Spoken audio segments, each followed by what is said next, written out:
As we work with derivatives of multivariable functions, it's important to have a sense or an understanding of what is actually taking place and what these quantities all mean. So we'll take a couple moments here just to interpret a rate of change, or two rates of change, so that we can unpack all of the meaning behind each of these values. So let's suppose, back to our previous example, that Z is the yield of a crop of vegetables. And that yield will measure in pounds, how many pounds of vegetables we produce. And this will be a function of two input variables, one being the amount of watering, which will be measured in gallons, that'll be variable X, and then the amount of fertilizer, which we'll measure in bags, and that'll be our variable Y. So here are two partial derivatives that we have, and we know that these are partial derivatives as opposed to the total crop yield because of the subscript here. That means partial derivative. So this one here, remember the other way of writing this is to say this is df dx, and this is just a partial derivative notation. It means the same thing as df dx. And this number that we get here, which is 0.2, is the rate of change df dx. So it always is helpful to put this quantity as a fraction because the rate of change is a fraction as well. It's the change in the yield divided by the change in the number of gallons. So let's put units to this. The yield is measured in pounds. The amount of watering is measured in gallons, and this represents the rate of change associated when, or with the value when X is equal to 30 and Y is equal to 25. All right, so what is that going to mean?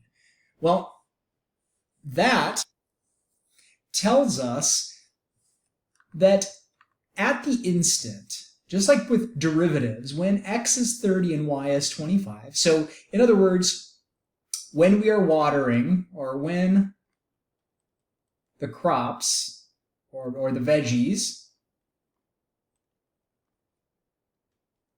are watered with 30 gallons and fertilized with what we would have here as 25 bags. Now those are the constants, right? Those are the things that are fixed. We're currently watering with 30 gallons and we're fertilizing with 25 bags, but we're asking what would happen if we increased the amount of water by 1 gallon? Well, we would expect our yield to rise by 0.2 pounds. So when the veggies are watered with 30 gallons and fertilized with 25 bags, one additional gallon of water, one additional gallon is expected to yield 0.2 more pounds of veggies. So in other words, if we take the action that we increase our amount of watering from 30 gallons to 31 gallons, we would expect our yield, which we don't know what the yield is. Suppose, we'll just say suppose, just so we have a value to go off of, that the amount of yield is at this 30 gallons of water and 25 bags of fertilizer. Suppose that our yield is 100 pounds of vegetables. I'm totally making that up here. Well, then if we increase the amount of watering from 30 gallons to 31 gallons, we expect our yield to increase by 0.2 pounds.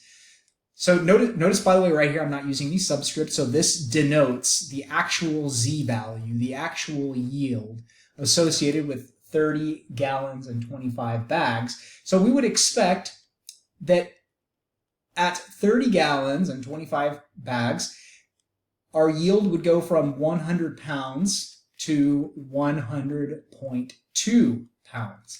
This is an expectation, and I want to really highlight that here or underline. This is the expected. This is just an instantaneous rate of change. So the fact that rates of change are continuous means that at that instant, this is what the yield may be changing by. But if we slightly increase the amount of water or the fertilizer, then that 0.2 could change to 0.3, let's say. So when we hold these two things constant and then we increase the amount of watering by 1, then we go from 100 pounds to 100.2. Now suppose that the number of bags was different. It wasn't 25, or the number of the number of gallons of water, if the combination wasn't 25 and 30, well, then the rate of change could also be different. This is just the rate of change associated with that pair of input values. Okay, we don't have a function yet. We don't know how to calculate these derivatives, but we want to just interpret what this notation means. So here we'll have a similar kind of explanation, except this is df dy. So again, we'll just say when veggies are watered with 30 gallons and fertilized with 25 bags, so I'll just put star here so we don't have to write it again, ... one additional, not gallon, but one additional bag of fertilizer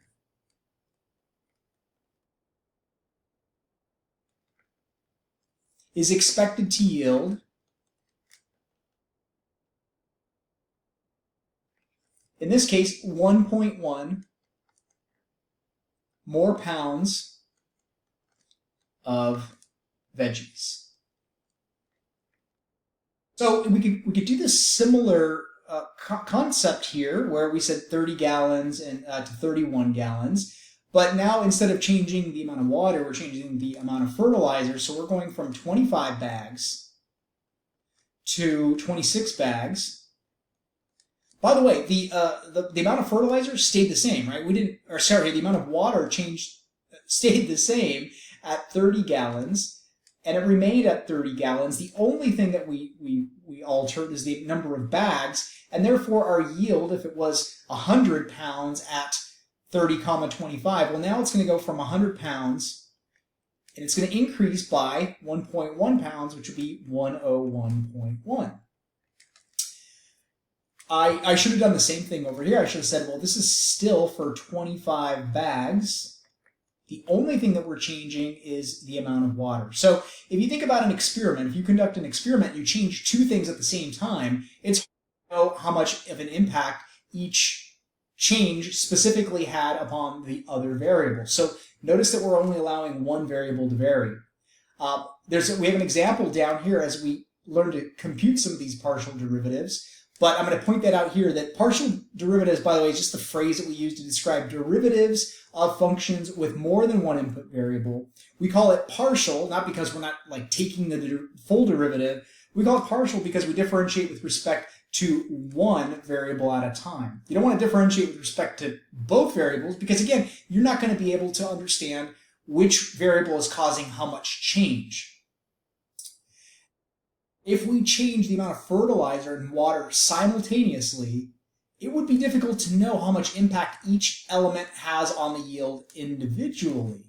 So, for example, let me give you an instance. Let's say you increase the amount of fertilizer and the amount of water by 1 unit, and maybe the net rate is 3.2 total pounds of yield, and you're like, yes, great. All right, so if we just keep increasing these things, we'll continue to increase our amount of additional crop yield. But suppose that this 3.2 is actually the result of, well, it was the result of two things. We changed the water and we changed the fertilizer. But suppose that additional watering is actually harming the crop. Maybe we're overwatering now, and maybe that the additional gallon caused a decrease of 2 pounds per gallon, while the additional fertilizer actually helped out significantly, but in net, it only appeared to be a positive 3.2 because if this decreased the yield and this increased the yield, well, they sort of in part canceled each other out. So it wasn't a good idea to increase the water, but we didn't know that because we just knew the net rate outcome. So we want to be careful about that. We only want to change one variable at a time. We can think of the other variable as being held constant. Okay, what does that mean in mathematics? That simply means we don't see it as a variable, we see it as a fixed value. So here I have a multivariable function, which actually is a linear function in 3 dimensions. It's called a plane. And a plane will have, like a line, it'll have two slopes, as we saw in a previous video. It'll have, be a sheet of paper, and it'll have a slope in this direction, and it'll have a slope in this direction.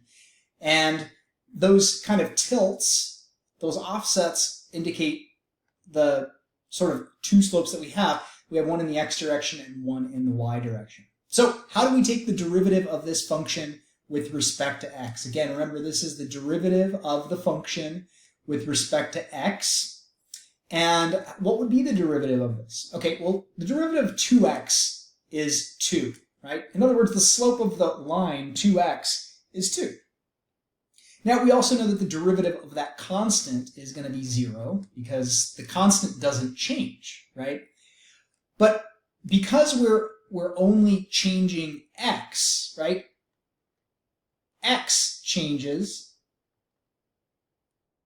but y is constant. Okay, again, we don't want to change both things at the same time. We only want to change one thing. So I am going to imagine constant, and now 3y is a constant, right? Because a constant times a constant is a constant.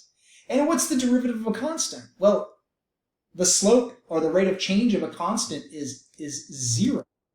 So any terms that depend only on y, their derivatives are going to be 0 because we're holding them constant, and the constant doesn't change.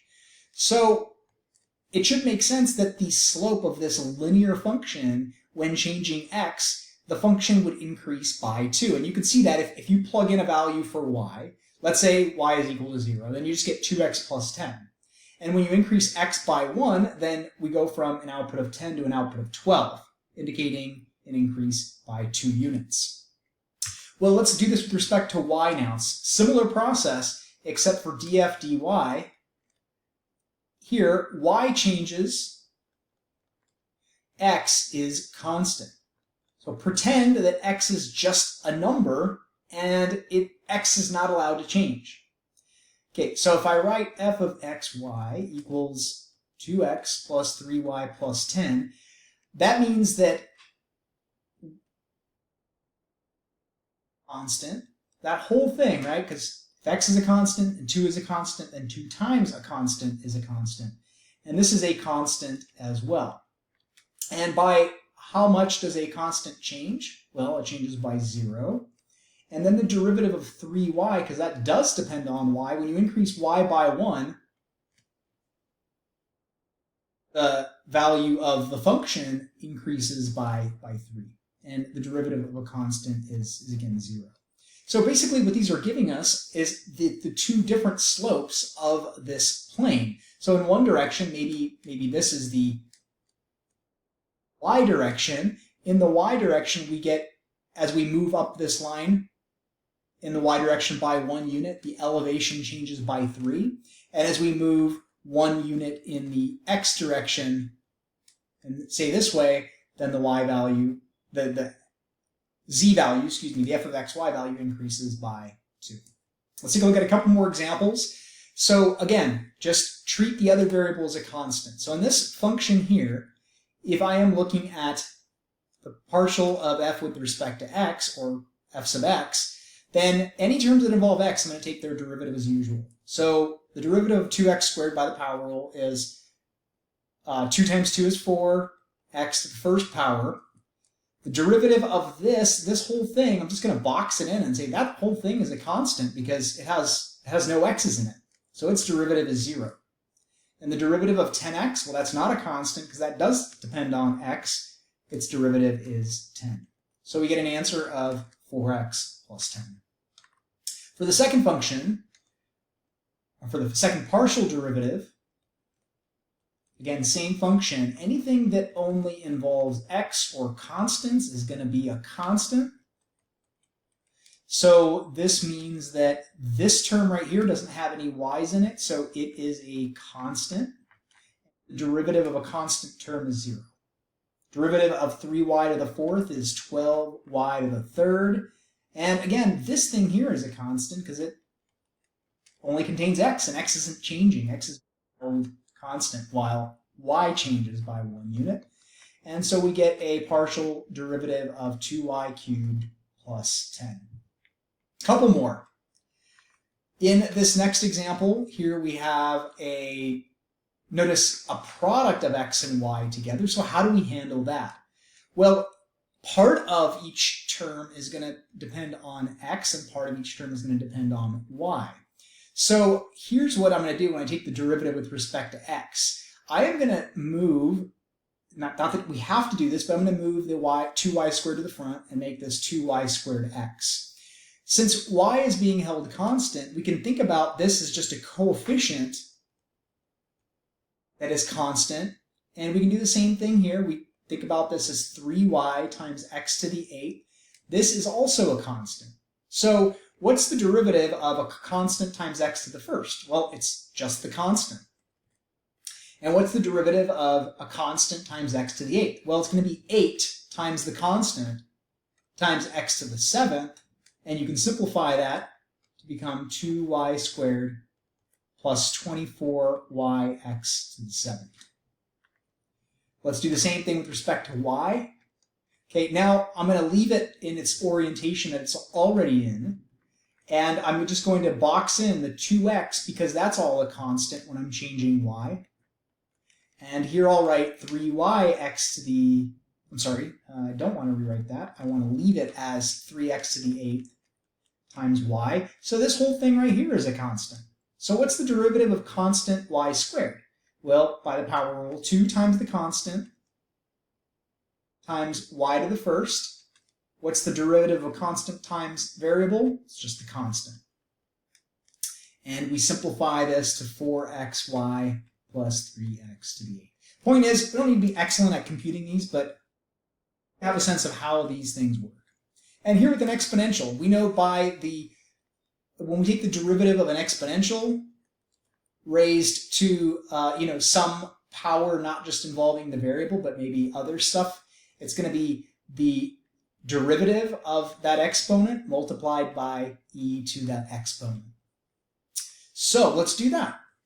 With respect to x, we're going to treat y as a constant. So that means that this guy here, this is going to be constant.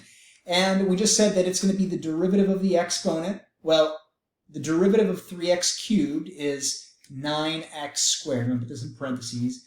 Plus the derivative of a constant is 0. That's the derivative of the whole exponent, multiplied by the original expression e to the exponent. So the exponent doesn't change when it's a constant base. Now let's do f sub y. Well, for f sub y, we're just going to think about this first term as being constant because it doesn't have any x's in it. So the derivative of that exponent, u prime, this whole exponent is u, the derivative of 3x cubed is 0 because x is being held constant. And the derivative of 2y squared is 4y to the first times e to the original power, and there is our derivative. Now, we could just take away the zeros and just leave it as it is. But there we go. There's a few examples of taking partial derivatives algebraically.